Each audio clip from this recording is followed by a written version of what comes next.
அன்பான தமிழ் உறவுகளே வணக்கம். இது மாலை நேரம் 4ஆம் தேதி. இப்பொழுது இங்கே எமது லண்டனில் நேரம் 1 மணியை தாண்டி 2 மணியை தாண்டி இங்கே ஒரு இளைப்பாறும் இடத்தில் இருக்கிறேன். அது ஒரு பூங்கா என்று கூட சொல்லலாம். ஆனால் இந்த பூங்கா இன்று இந்த சூரிய வெளிச்சத்தில் தன் சூரிய கதிர்களினால் குளித்துக் கொண்டிருக்கின்றது. இங்கே பார்ப்போம், இங்கே இந்த தரையை பார்ப்போம்.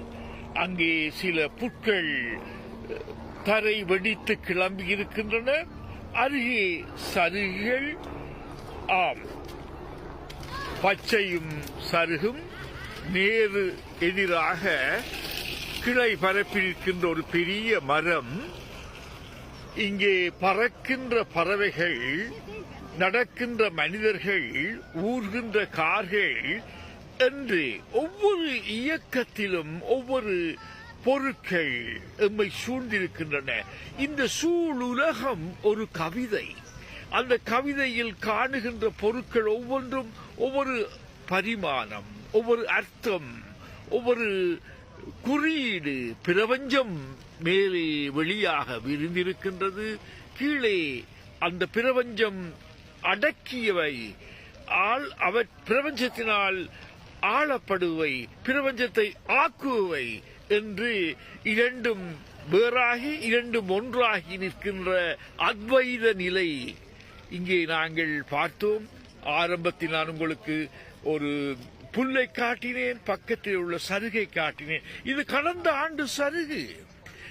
அதே சருகு அந்த கிளையிலே கூடாக மாறுகின்றது.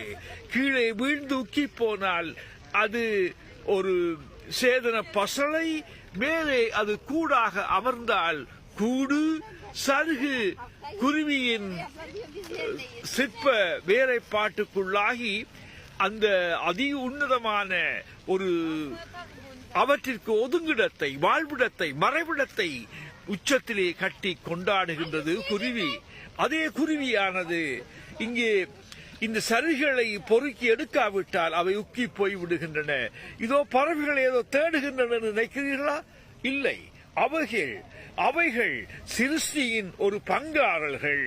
எவ்வாறு குருவி ஒரு கூட்டை சருகினால், தூசினால், தும்பினால் மரத்தின் உச்சத்தில் கட்டியதோ அதே போல்தான் மனிதரே நாங்கள் ஏதோ ஒன்றை கட்டுகிறோம், ஆக்குகிறோம்.